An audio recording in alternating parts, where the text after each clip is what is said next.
मला कल्पना आहे की बऱ्याच दिवसांनी आपण भेटतोय, काही घडामोडीनंतर आपण भेटतो आहोत. त्याच्यामुळे तुमच्याही मनामध्ये अनेक प्रश्न आहेत.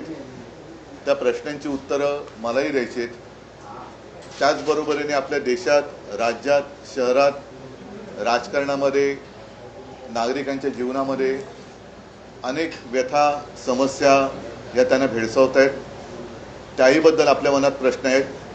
माझ्याही मनात त्या प्रश्नांबद्दल प्रश्न आहेत. पण आज मी आपल्याला एक विनंती करू इच्छितो की आज मी फक्त एकच विषय घेणार आहे. बाकीच्या विषयांबद्दल आपल्याला जर का अगदी पाहिजेच असतील उत्तरं तर आपण सोमवारी किंवा मंगळवारी जरूर भेटूया. पण हा संपूर्ण देशामध्ये जो काही एक गोंधळ, सर्वसामान्यांबद्दल अनास्था उडवलेली आहे, कोणी कोणाचं उत्तरदायित्वच नाही आहे असं जणू काय चाललेलं आहे. आणि ह्याचं जे मूळ आहे त्या मुळावरती आता आघात करण्याची वेळ आलेली आहे. कारण संपूर्ण देश हा आज भारतीय जनता पक्षाच्या अंमलाखाली आहे. आणि भारतीय जनता पक्षाच्या सत्तेचं मूळ जे आहे, ज्याच्यामध्ये आम्ही सुद्धा सहभागी होतो, ते म्हणजे राम मंदिर. राम मंदिरासाठी जे आंदोलन झालं होतं त्या आंदोलनामध्ये अनेक शिवसैनिक सुद्धा सहभागी होते. देशातील तमाम हिंदू हा सहभागी होता. तो काळ आजही आपल्यापैकी अनेकांना आठवत असेल. आपल्या माध्यमातून ती सारी दृश्य जनतेच्या मनामध्ये खोलवर रुजलेली आहेत.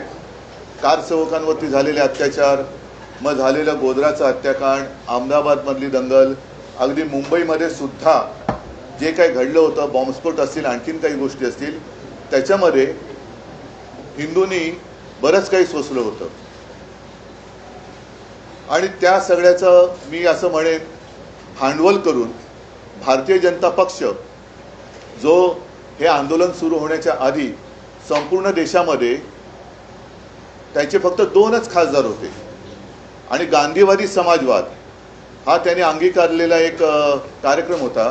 तो कार्यक्रम सोडून ते हिंदुत्वाकडे वळले, राम मंदिराच्या मुद्द्याला हात घातला आणि आज देशामध्ये अगदी अमर्याद सत्ता भोगतायत. अशा या भारतीय जनता पक्षाच्या काळामध्ये राम मंदिर हा मुद्दा वेगळ्या एका गोष्टीमुळे चर्चेला जातोय, हे दुर्दैव आहे.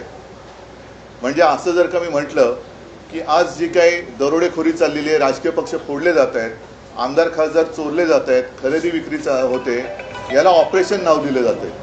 ऑपरेशन हे, ऑपरेशन ते.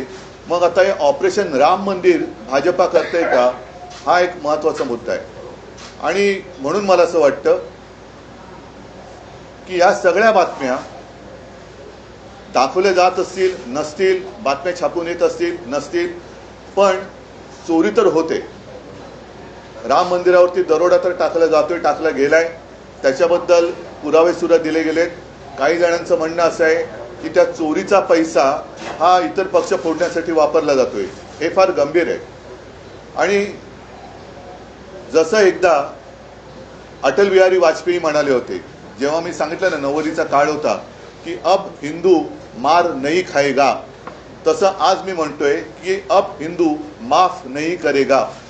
जे जे मंदिर लुटतायत, मग ते भाजपचे कोणी असतील किंवा आणखीन कोणी असतील, पण लेकिन अब हिंदू माफ नहीं करेगा उनको. जे जे मंदिर लुटतायत त्यांना हिंदू त्यांची जागा दाखवल्याशिवाय राहणार नाही. आणि त्याची सुरुवात आम्ही येत्या रविवारपासून करतो. येत्या रविवारी 5 तारखेला संध्याकाळी 4च्या सुमारास दादर इथे पुणे एकेकाळी जो एक कबूतरखाना होता, तिथे एक मारुतीचं मंदिर आहे. त्या मंदिराच्या समोर तमाम हिंदूंना, ज्यांना असं वाटतंय की भाजपच्या कालखंडामध्ये हिंदुत्व धोक्यात आले म्हणून ज्यांनी मोर्चे काढले होते, त्यांना सुद्धा मी आमंत्रित करतोय. पक्ष वगैरे न बघता जे जे राम भक्त असतील, जे जे हिंदू आहेत, ज्यांना रामाच्या मंदिरात होत असलेली चोरी ही सहन होत नाहीये, पण जाब विचारायचं वाटतोय, ते सगळेजण तिकडे 4च्या सुमारास जमतील. मी स्वतः तिकडे जाणार आहे. माझ्यासोबत शिवसेनेचे नेते असतील, लोकप्रतिनिधी असतील, आणि मी तर म्हणेन केवळ शिवसैनिकच नाही तर तमाम राम भक्त असतील. ज्यांनी हिंदुत्व सोडलेलं नाही, ज्यांनी बाळासाहेबांचे विचार सोडलेले नाहीत, ते सुद्धा हिंदू असतील तर ह्याच्यामध्ये येऊ शकतील, त्यांनी यावं आणि तिथे मग आम्ही रामरक्षा आंदोलन करतो.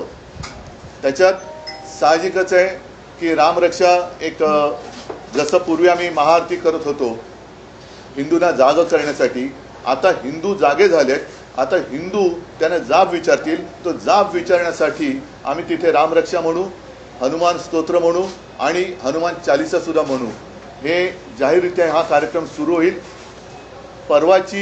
परवाचा कार्यक्रम ही सुरुवात आहे आणि त्याच्यानंतर प्रत्येक ठिकाणी राज्यभर जिल्हा पातळीवरती शहरामध्ये अगदी खेड्यापाड्यात सुद्धा जिथे जिथे राम मंदिर असेल, जिथे जिथे हनुमान मंदिर असेल, तिथे तिथे हे सर्व हिंदू, सर्व राम भक्त, मी तर म्हणेन आता वारीची सुरुवात होते, अगदी वारकरी सुद्धा या राम मंदिराच्या लुटीविरोधात ज्यांच्या मनात आग आहे, ज्यांच्या मनात राग आहे, ते सगळे एकत्र होऊन या भारतीय जनता पक्षाला ह्याचं उत्तरदायित्व स्वीकारायला लावल्याशिवाय राहणार नाही. त्याच्यामुळे ही सुरुवात होते आहे. आपल्याला सुद्धा मी आमंत्रण देतोय. आपल्या माध्यमातून मी सर्व हिंदूंना, सर्व राम भक्तांना तिथे आमंत्रित करतो आहोत, कारण हिंदुत्वाच्या नावावरती ही लूट आम्ही सहन करू शकत नाही. हा जर काही त्यांनी देखावा केला असेल की मंदिर वही बनाएंगे, मंदिर झालं, पण त्या मंदिराच्या मागे ज्यांनी ज्यांनी रक्त सांडलं, ज्यांनी ज्यांनी कष्ट, ज्यांनी म्हणजे अनेकांना तुरुंगवास झाला, त्या सगळ्यांचे कष्ट हे असे आम्ही वाया जाऊ देणार नाही.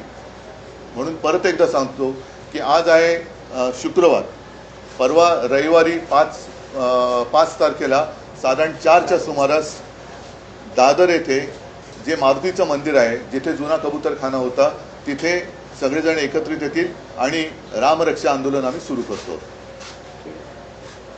तुम्ही इतर पक्षांना सुद्धा आवाहन करताय का? मनसेअध्यक्ष राज ठाकरेंना सुद्धा आवाहन करताय का? मी तमाम हिंदूंना, तमाम राम भक्तांना पक्ष पातळीच्या पलीकडे जाऊन आवाहन करतोय. आवाहन म्हणजे विनंती. आव्हान आणि आवाहन ह्याच्यामध्ये फरक आहे. आवाहन म्हणजे विनंती करतोय की ज्यांना ज्यांना तिकडे यावंसं वाटते त्यांनी तिकडे बिंदास यावं. उद्धवजी, राम जन्मभूमी हा देशवासियांच्या आस्थेचा विषय आहे. राम जन्मभूमीचं आंदोलन हे देशव्यापी होतं. आता हे तुम्ही रामरक्षा जे आंदोलन सुरू करत आहात ते मुंबई महाराष्ट्रापुरतं मर्यादित असणार आहे की पुढच्या काळात हे देशव्यापी असेल आणि तुम्ही स्वतः अयोध्येत जाणार आहात का? मी अमित शहाबरोबर नक्की अयोध्येला जाणार आहे. पुढे काय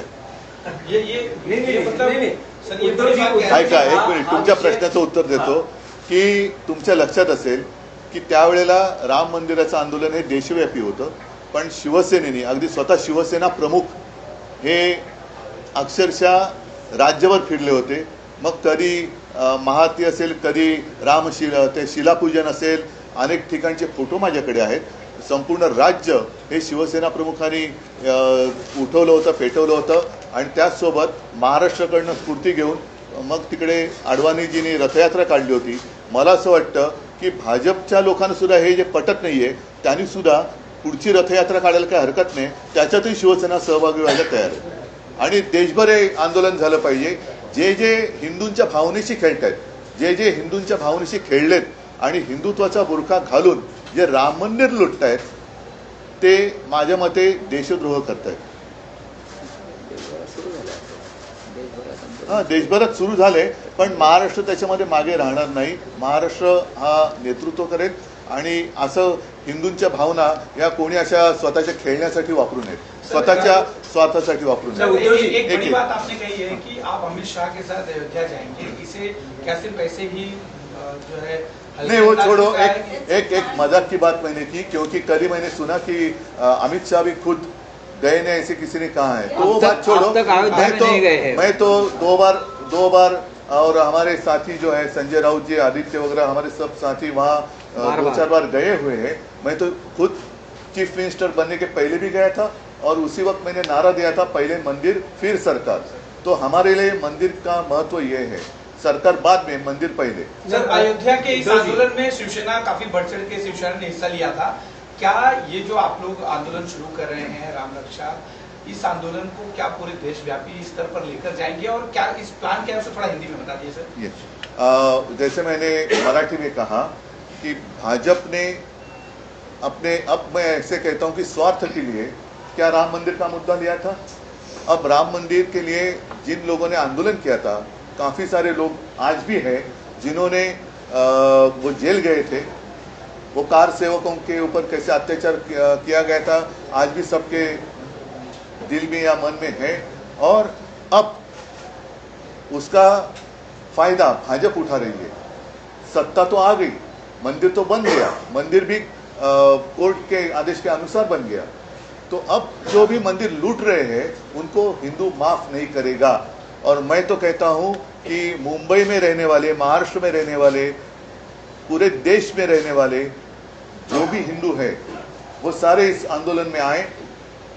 उत्तर भारत तो है ही है, लेकिन मुंबई में रहने वाले उत्तर भारतीय जो भी जय श्री राम कहते हैं वो भी हमारे साथ जुड़ जाए। जय शिवराय, जय श्री राम कहते हुए वो आए। 5 तारीख को मैं सबको आमंत्रित कर रहा हूँ, जो भी राम भक्त हैं और जितने सारे हिंदू जिनको ये सारी बातें पसंद नहीं है, गुस्सा है दिल में, वो हमारे साथ आए। और मैं इसलिए कह रहा हूँ कि उत्तर भारतीयों को भी मैं आमंत्रित कर रहा हूँ। दादर में आने वाले रविवार को 5 तारीख है, लगभग दोपहर के 4 बजे के आसपास मारुति का मंदिर है, जहाँ पहले कबूतर खाना हुआ करता था, वहीं पर एक हनुमान मंदिर है, वहाँ हम सब सारे इकट्ठा आएंगे।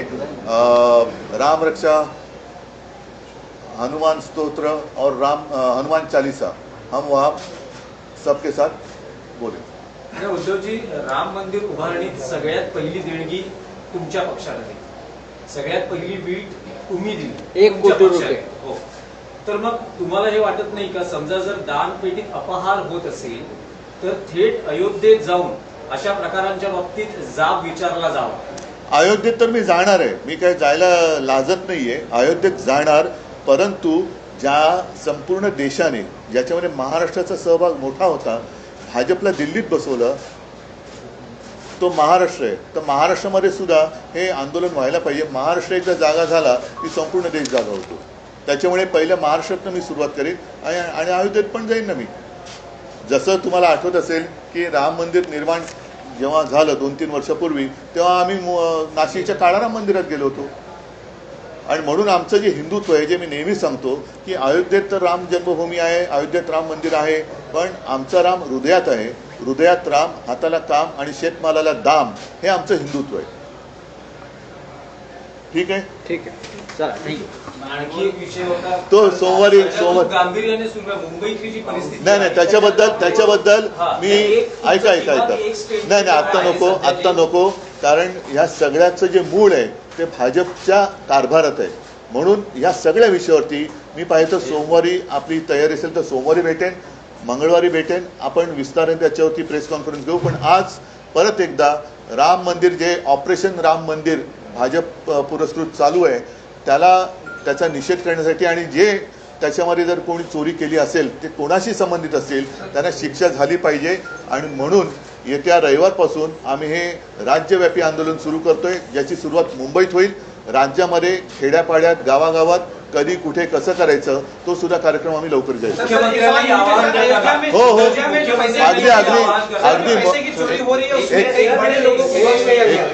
मुख्यमंत्र्यांना मी याच्यामध्ये पद बघत नाहीये। जे राम भक्त